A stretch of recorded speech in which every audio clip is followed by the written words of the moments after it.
혹시 이런 생각 한 번쯤 해보셨습니까?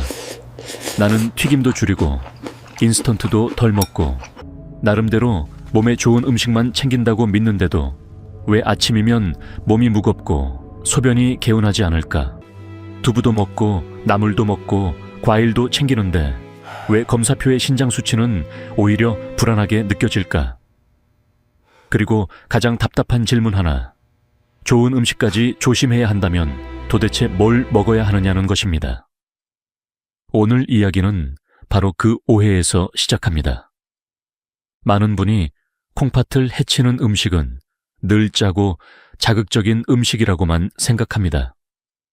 물론 그것도 맞습니다. 하지만 실제 진료실에서는 조금 다른 장면을 자주 봅니다. 분명 건강을 위해 먹은 음식인데 함께 먹는 방식 때문에 콩팥에는 오히려 더 무거운 부담이 되는 경우입니다. 음식 하나는 나쁘지 않은데 둘이 만나고 셋이 겹치면 이야기가 달라집니다. 실제로 콩팥 기능이 떨어지기 시작한 분들 가운데 상당수는 자신이 꽤 건강하게 먹고 있다고 믿습니다. 그것이 더 무서운 점입니다. 위험한 음식은 경계라도 하지만 좋은 음식은 경계를 풀게 만들기 때문입니다. 마치 깨끗한 물도 한꺼번에 너무 많이 쏟아지면 배수관이 버거워지는 것처럼 콩팥도 무엇을 먹었는가, 못지않게 어떻게 겹쳐 먹었는가에 영향을 받습니다. 이 단순한 원리를 놓치면 몸은 조용히 지칩니다. 제 환자 한 분 이야기를 잠깐 드리겠습니다. 68 새 남성분이셨는데 라면도 안 드시고 튀김도 거의 끊으셨습니다. 대신 두부, 멸치볶음, 시금치나물, 바나나, 건강즙을 열심히 챙기셨지요. 가족들도 모두 잘 드신다고 안심했습니다. 그런데 붓기는 조금씩 늘고 밤소변은 잦아지고 피검사 수치도 편하지 않았습니다. 문제는 음식이 전부 나빠서가 아니었습니다. 각각은 흔히 건강식으로 여겨지지만 그분의 상태에서는 함께 먹는 조합과 빈도가 콩팥에 부담이 되고 있었던 것입니다. 그 사실을 알고 식탁을 조금만 바꾸자 몸이 먼저 반응하기 시작했습니다. 여기서 중요한 과학적 사실 하나만 쉽게 말씀드리겠습니다. 콩팥은 우리 몸의 정수기이면서 동시에 균형 조절 장치입니다. 물만 거르는 기관이 아니라 나트륨과 칼륨, 인, 단백질 대사, 노폐물까지 아주 정교하게 다룹니다. 그런데 건강식이라 불리는 음식들 중에도 이 성분들이 많은 것이 적지 않습니다. 놀라운 점은 어떤 전문가는 단순히 좋다, 나쁘다로 나누는 설명이 너무 거칠다고 말합니다.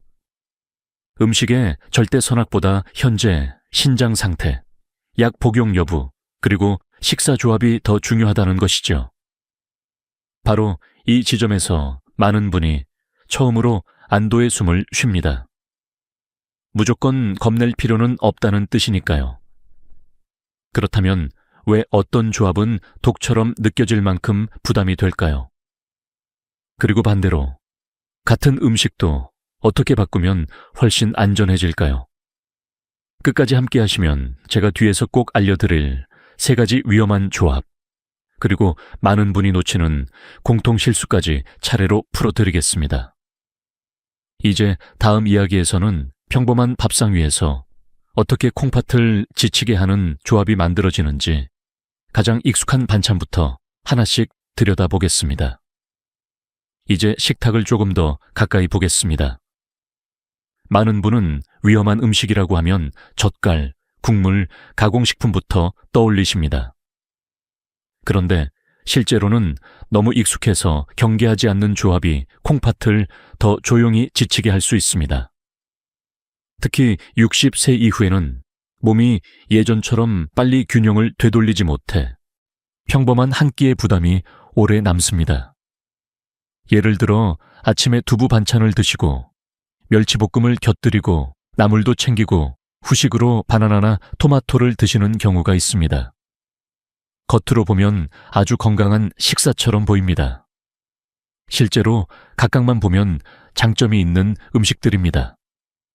두부는 단백질 공급원이 되고 채소와 과일은 늘 건강식의 대표처럼 여겨지지요. 하지만 콩팥 기능이 약해진 몸에서는 이야기가 조금 달라질 수 있습니다. 여기서 쉬운 사실 하나를 기억하시면 좋겠습니다.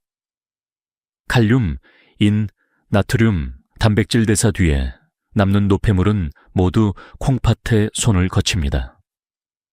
좋은 음식이라도 특정 성분이 한 끼에 겹치면 콩팥 입장에서는 처리할 숙제가 한꺼번에 많아집니다. 마치 집안일이 하나씩 들어올 때는 괜찮아도 동시에 몰리면 갑자기 버거워지는 것과 비슷합니다. 조금 놀라운 점은 건강을 위해 반찬 가짓수를 늘리는 습관이 오히려 부담을 키울 수 있다는 것입니다. 조금씩 다양하게 먹으면 더 좋지 않나요? 이렇게 생각하시기 쉽습니다. 일반적으로는 맞는 말입니다. 하지만 콩팥이 지친 상태에서는 다양함이 늘 이득만 되지는 않습니다. 그래서 어떤 신장 전문가는 음식 종류보다 한 끼의 총합을 먼저 봐야 한다고 말합니다. 반면 또 다른 전문가는 지나친 제한이 영양 부족을 부를 수 있다고 경고합니다. 결국 핵심은 무조건 줄이는 것이 아니라 내 상태에 맞게 겹침을 조정하는 데 있습니다. 저는 짜게 안 먹습니다 라고 하시는 분도 자세히 보면 국은 적게 드셔도 반찬간이 있고 건강즙과 과일까지 더해지는 경우가 많습니다. 우리는 하나씩 기억하지만 콩팥은 전체를 견딥니다. 바로 이 차이가 문제를 만듭니다. 아이, 혹시 지금도 나는 건강하게 먹고 있는데 왜 몸이 더 무겁지? 왜 오후가 되면 입이 텁텁하지? 이런 의문이 드십니까? 그 이유는 음식의 선악이 아니라 조합의 압박일 수 있습니다. 다음에서는 많은 분이 건강식이라고 믿는 대표 음식들이 왜 상황에 따라 콩팥을 더 피곤하게 만드는지 더 구체적으로 살펴보겠습니다. 이제 많은 분이 가장 헷갈려 하시는 지점으로 들어가겠습니다. 몸에 좋다고 알려진 음식이 왜 어떤 사람에게는 도움이 되고 어떤 사람에게는 부담이 될까요? 이 질문을 이해하셔야 식탁이 훨씬 선명해집니다. 콩팥은 음식 이름으로 반응하지 않고 그 안에 성분과 양, 조합, 그리고 지금 내 몸의 처리 능력에 따라 반응하기 때문입니다. 가장 흔한 오해는 이런 것입니다. 채소와 과일은 많이 먹을수록 좋다. 두부와 콩은 식물성이니 부담이 적다. 견과류는 몸에 좋으니 매일 챙기면 된다. 이 말들에는 분명 사실이 있습니다. 하지만 콩팥이 지친 상태에서는 끝까지 맞지 않을 수 있습니다. 좋은 음식에도 칼륨과 인이 적지 않게 들어있을 수 있고 단백질 대사 뒤의 부담도 결국 콩팥이 처리해야 하기 때문입니다. 쉽게 설명드리겠습니다. 콩팥은 아주 정밀한 분류 창고와 같습니다. 필요한 것은 남기고 넘치는 것은 내보내야 하지요. 그런데 창고의 일손이 줄어든 상태에서 물건이 한꺼번에 들어오면 정리가 늦어집니다. 콩팥도 그렇습니다. 시금치, 바나나, 토마토, 콩류, 견과류가 나쁜 음식이라는 뜻은 아닙니다. 다만 지금의 콩팥이 그것을 얼마나 감당할 수 있느냐가 더 중요하다는 뜻입니다. 여기서 반전이 하나 있습니다. 많은 분이 소금만 줄이면 괜찮다고 믿지만 실제로는 나트륨만의 문제가 아닐 수 있습니다. 어떤 분은 간은 싱겁게 하시지만 과일과 채소즙, 견과류, 두부 반찬을 겹쳐 드시며 안심합니다. 그런데 그런 식사가 오히려 칼륨과 인, 단백질 부담을 한꺼번에 올릴 수 있습니다. 반대로 음식을 너무 겁내다가 지나치게 적게 드셔서 근육과 체력이 떨어지는 분도 있습니다. 그래서 신장 영양에서는 늘 의견 차이가 있습니다. 어떤 전문가는 칼륨 관리를 먼저 보고 어떤 전문가는 전체 단백질량과 가공식품 섭취를 더 중요하게 봅니다. 답이 하나로 고정되지는 않지만 분명한 원칙은 있습니다. 좋은 음식도 한꺼번에 겹치면 부담이 될 수 있다는 점입니다. 저는 고기는 거의 안 먹고 두부랑 콩으로 챙겨 먹어요. 과일도 몸에 좋다 해서 매일 많이 먹어요. 이런 말씀은 자주 듣습니다. 하지만 피검사와 증상을 같이 보면 입이 텁텁하고 다리가 붓고 피로가 오래가는 경우가 적지 않습니다. 이때 중요한 것은 겁을 주는 것이 아니라 방향을 바꾸는 것입니다. 두부를 끊으라는 말이 아닙니다. 과일을 영원히 피하라는 뜻도 아닙니다. 문제는 양과 빈도, 그리고 함께 먹는 다른 반찬들입니다. 혹시 지금도 건강을 위해 챙긴 음식이 많을수록 안심이 되십니까? 어쩌면 지금 필요한 것은 더 많은 건강식이 아니라 덜 겹치는 식사일지도 모릅니다. 다음에서는 같은 재료라도 어떤 짝을 만나면 콩팥이 더 힘들어지고 어떻게 바꾸면 훨씬 편해지는지 실전으로 들어가 보겠습니다. 이제부터는 가장 중요한 실전 이야기로 들어가겠습니다. 많은 분이 여기까지 들으시면 겁이 먼저 납니다. 그러면 두부도 조심해야 하고 과일도 마음대로 못 먹고 나물도 불안한데 대체 무엇을 먹으라는 말인가 하고 답답해지지요. 그런데 꼭 기억하셔야 할 말이 있습니다. 음식은 죄가 없습니다. 문제는 음식 자체보다 내 콩팥 상태를 모른 채 겹쳐 먹는 방식에 있습니다.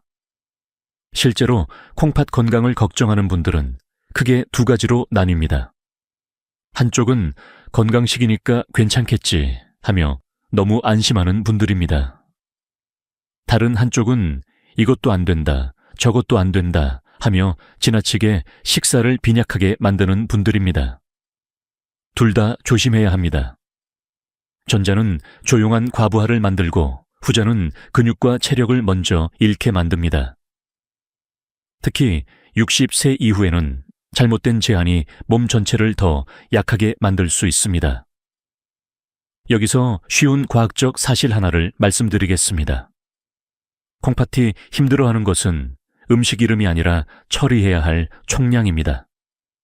같은 두부라도 한 끼에 멸치볶음, 된장국, 시금치나물, 바나나까지 겹치면 부담이 커질 수 있습니다. 하지만 두부를 적절한 양으로 다른 반찬 구성을 조절해 먹으면 이야기가 달라질 수 있습니다. 이것이 핵심입니다. 완전히 금지하는 방식보다 한 끼의 무게를 조절하는 방식이 훨씬 현실적이고 오래갑니다. 조금 의외의 점도 있습니다. 어떤 분은 건강즙이나 선식, 분말 형태의 건강식을 더 안전하다고 생각합니다. 그런데 전문가들 가운데는 이런 농축 형태가 오히려 부담을 키울 수 있다고 보는 분들도 있습니다. 원재료 자체보다 더 쉽게 많이 들어갈 수 있기 때문입니다. 반면 일부 전문가는 식사량이 부족한 분에게는 제한보다 균형이 먼저라고 말합니다. 이처럼 강조점은 다르지만 공통된 원칙은 같습니다. 음식의 명성보다 내가 지금 무엇을 얼마만큼 어떻게 겹쳐 먹고 있는지를 봐야 한다는 점입니다. 예를 들어 아침에 두부조림과 나물을 드셨다면 각 후식 과일의 양을 줄이거나 종류를 바꾸는 식의 조정이 필요할 수 있습니다. 국까지 함께 먹었다면 반찬과는 더 담백해야겠지요. 건강하다고 견과류와 건강즙까지 더하면 콩팥 입장에서는 쉬지 못하는 식사가 될 수 있습니다. 반대로 반찬 수를 줄이고 한 끼의 중심을 단순하게 만들면 몸이 한결 편해지는 분들이 많습니다. 스스로에게 이렇게 물어보시면 좋겠습니다. 나는 지금 몸에 좋은 음식을 더하는 데만 집중하고 있지 않습니까? 혹시 빼야 할 겹침은 그대로 둔 채 좋은 것만 계속 쌓고 있지는 않습니까? 콩팥은 화려한 식탁보다 정리된 식탁을 더 좋아할 수 있습니다. 지금 이야기가 도움이 되셨다면 주변 가족과도 나눠주시면 좋겠습니다. 특히 부모님 식단을 챙기는 분들에게는 이 차이가 아주 중요합니다. 다음에서는 어떤 음식끼리 만나면 콩팥이 특히 더 피곤해지는지, 그리고 어떻게 짝을 바꾸면 훨씬 편해지는지 하나씩 짚어보겠습니다. 이제 식탁에서 가장 실감나는 차이를 만드는 이야기로 들어가겠습니다. 같은 재료라도 어떤 짝을 만나느냐에 따라 콩팥이 훨씬 편해질 수도 있고 반대로 더 피곤해질 수도 있습니다. 많은 분이 음식 하나하나만 따로 생각하지만 실제 몸은 늘 조합으로 반응합니다. 그리고 콩팥은 그 조합의 무게를 누구보다 먼저 느낍니다. 가장 흔한 예부터 보겠습니다.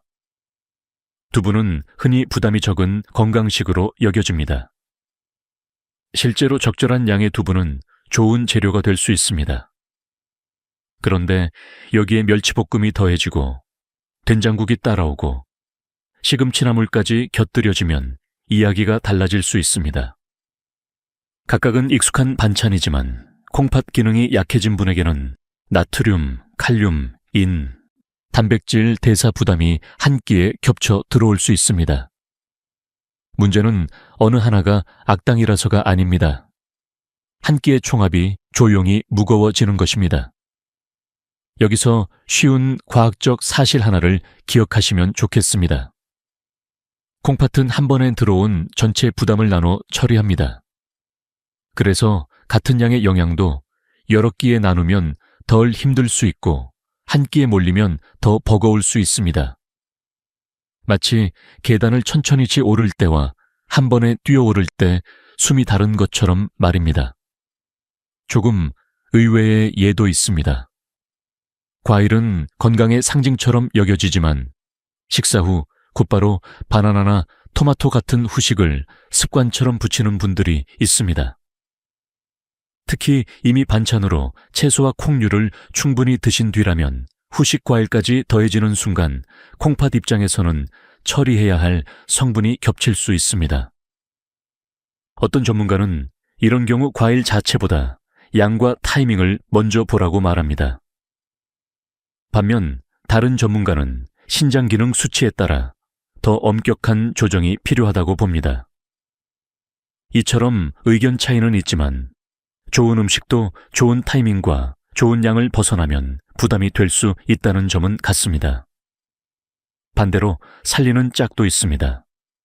반찬 수를 조금 줄이고 국물 섭취를 줄이며 한 끼에 단백질 반찬을 하나만 중심으로 두는 방식은 많은 분에게 도움이 됩니다. 예를 들어 두부를 드신 날에는 멸치나 진한 국물 반찬을 겹치지 않게 하고 양념이 진한 반찬이 있는 날에는 다른 반찬은 더 담백하게 맞추는 식입니다. 이렇게만 바꿔도 식후에 텁텁함이나 붓기가 줄었다고 느끼는 분들이 있습니다. 혹시 지금까지는 몸에 좋은 재료를 더 많이 올리는 것이 건강한 식사라고 믿고 계셨습니까? 야, 그런데 어쩌면 지금 필요한 것은 더 풍성한 상차림이 아니라 덜 겹치고 더 단순한 한 끼일지도 모릅니다.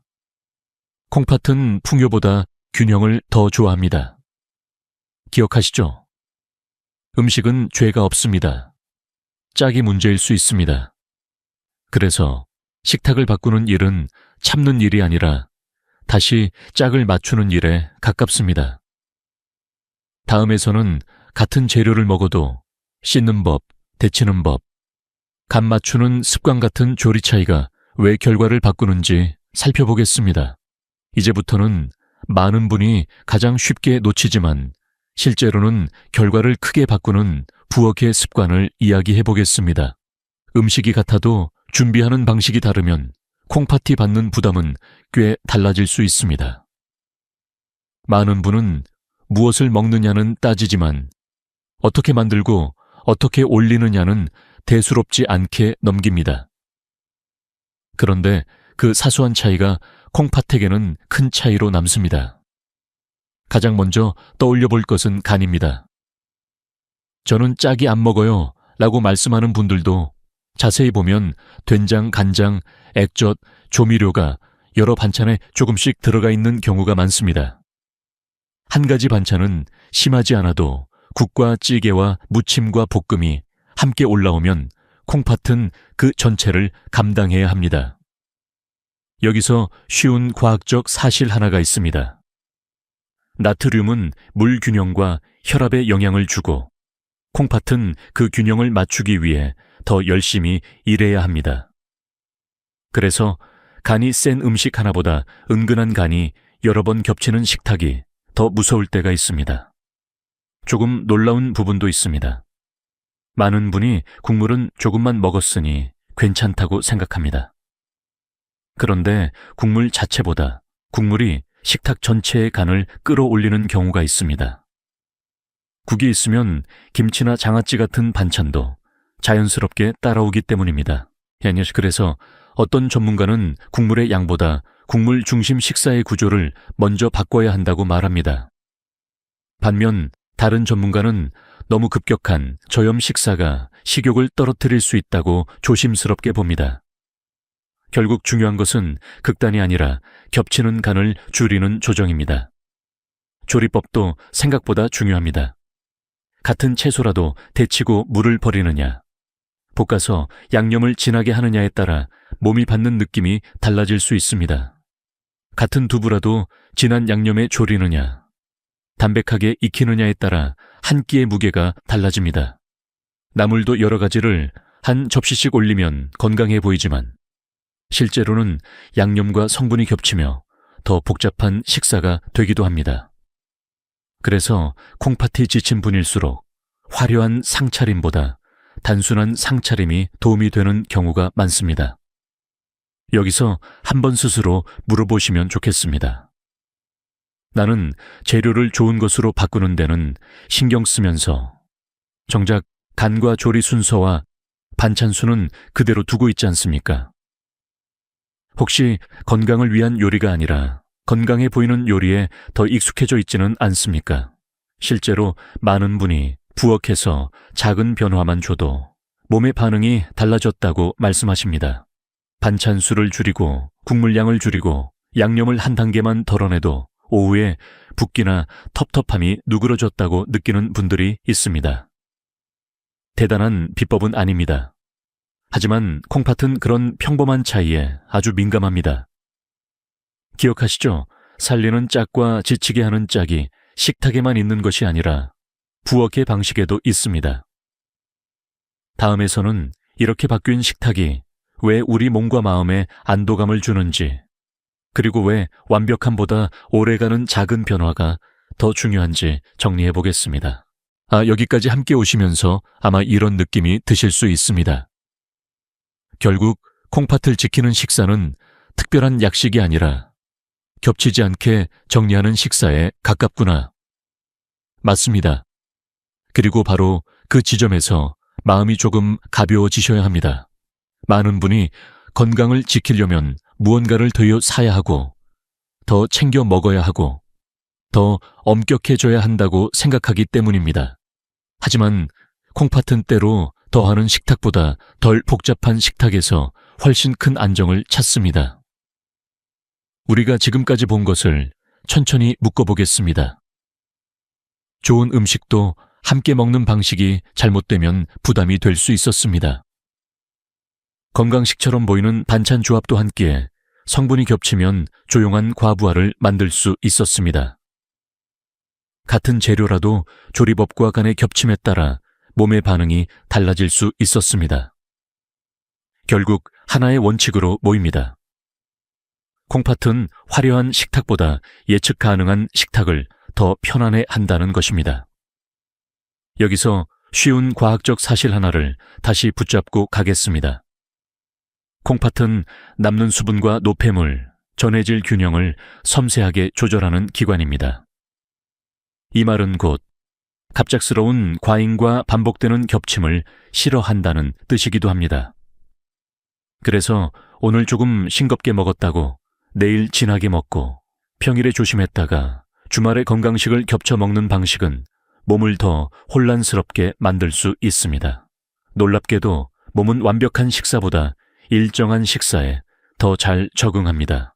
하지만 여기에도 의견 차이는 있습니다.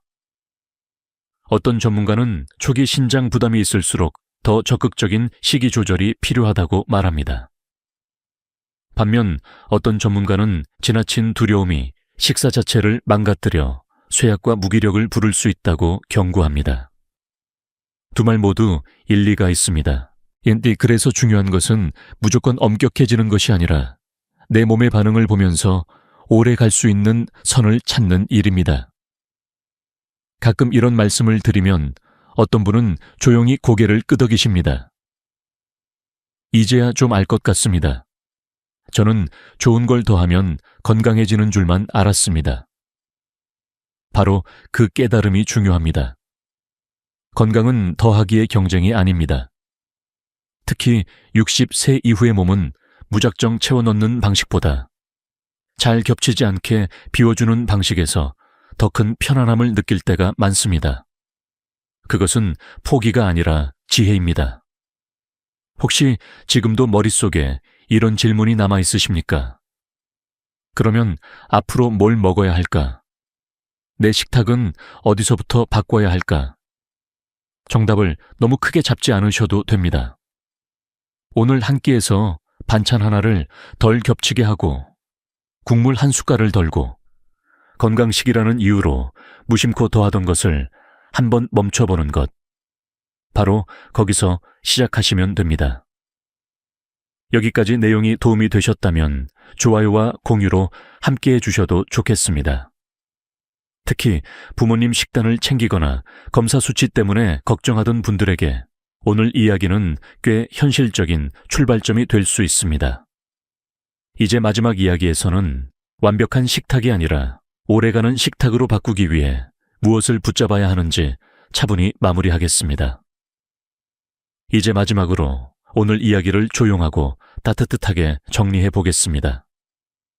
처음에는 조금 두려우셨을 수도 있습니다. 좋은 음식도 같이 먹으면 독이 될 수 있다니, 그럼 무엇을 믿고 먹어야 하나 싶으셨을 겁니다. 하지만 여기까지 함께 오신 분이라면 이제 감이 오실 것입니다. 우리가 경계해야 할 것은 음식 자체의 이름보다 한 끼에 겹쳐지는 부담이라는 사실입니다. 이 점을 이해하는 순간 식탁은 덜 무섭고 훨씬 현실적인 공간으로 바뀝니다. 오늘 가장 중요한 내용을 다시 붙잡아 보겠습니다. 첫째, 좋은 음식도 콩팥 상태에 따라 부담이 될 수 있습니다. 둘째, 문제는 한 가지 음식의 선악이 아니라 조합과 빈도와 양입니다. 셋째, 반찬 수, 간의 겹침, 국물의 양, 후식의 타이밍 같은 사소한 차이가 몸에는 크게 남을 수 있습니다. 더 완벽하게 먹는 것이 목표가 아니라 덜 겹치게 먹는 것이 목표라는 점입니다. 여기서 쉬운 과학적 사실 하나를 끝까지 가져가겠습니다. 콩팥은 아주 성실한 기관이지만 많이 지칠 때까지 조용한 경우가 많습니다. 그래서 우리는 더 요란한 치료보다 먼저 더 조용한 보호를 시작해야 합니다. 바로 매일의 식사입니다. 오늘 한 끼가 완벽하지 않아도 괜찮습니다. 대신 반복되는 부담을 줄이는 방향으로 가면 됩니다. 놀랍게도 몸은 큰 결심보다 작은 반복에 더 자주 반응합니다. 물론 전문가들 사이에서도 모든 사람에게 똑같은 식단을 권하지는 않습니다. 어떤 분은 칼륨 관리가 더 중요할 수 있고 어떤 분은 단백질 조절이나 나트륨 조정이 먼저일 수 있습니다. 그래서 병원 검사와 상담은 꼭 필요합니다. 그러나 오늘부터 누구나 시작할 수 있는 공통점도 분명히 있습니다. 건강식이라고 무조건 겹쳐 먹지 않기, 한 끼를 조금 더 단순하게 만들기, 반찬 수와 양념의 겹침을 줄이기, 후식과 건강식 보충을 습관처럼 더하지 않기. 이런 변화는 어렵지 않지만 의미는 결코 작지 않습니다. 혹시 지금 마음속으로 이런 말을 하고 계시지 않습니까? 그래도 나는 많이 늦은 건 아닐까? 하지만 저는 꼭 말씀드리고 싶습니다. 늦었다고 단정하는 순간보다 오늘 식탁을 한번 정리하는 순간이 훨씬 중요합니다. 몸은 늘 완벽한 사람에게만 반응하는 것이 아닙니다. 자신을 돌보기 시작한 사람에게 반응합니다. 기억하시죠? 콩팥은 화려한 식탁보다 예측 가능한 식탁을 더 편안해야 합니다. 그러니 내일부터 모든 것을 뒤엎으실 필요는 없습니다. 오늘보다 반찬 하나만 덜 겹치게 하셔도 좋습니다. 국물을 조금 덜 드셔도 좋고, 건강에 좋다는 이유로 무심코 더하던 것을 한번 멈춰 보셔도 좋습니다. 그런 작은 선택이 쌓이면 몸은 분명히 달라집니다. 오늘 내용이 마음에 남으셨다면 댓글로 지금 식탁에서 가장 먼저 바꾸고 싶은 한 가지를 적어보셔도 좋겠습니다. 가족과 함께 보고 계시다면 부모님 반찬에서 무엇이 겹치고 있는지도 함께 이야기해 보십시오. 그리고 오늘부터 아주 작은 약속 하나 함께 시작해 보십시오. 데이 1/7 챌린지 시작.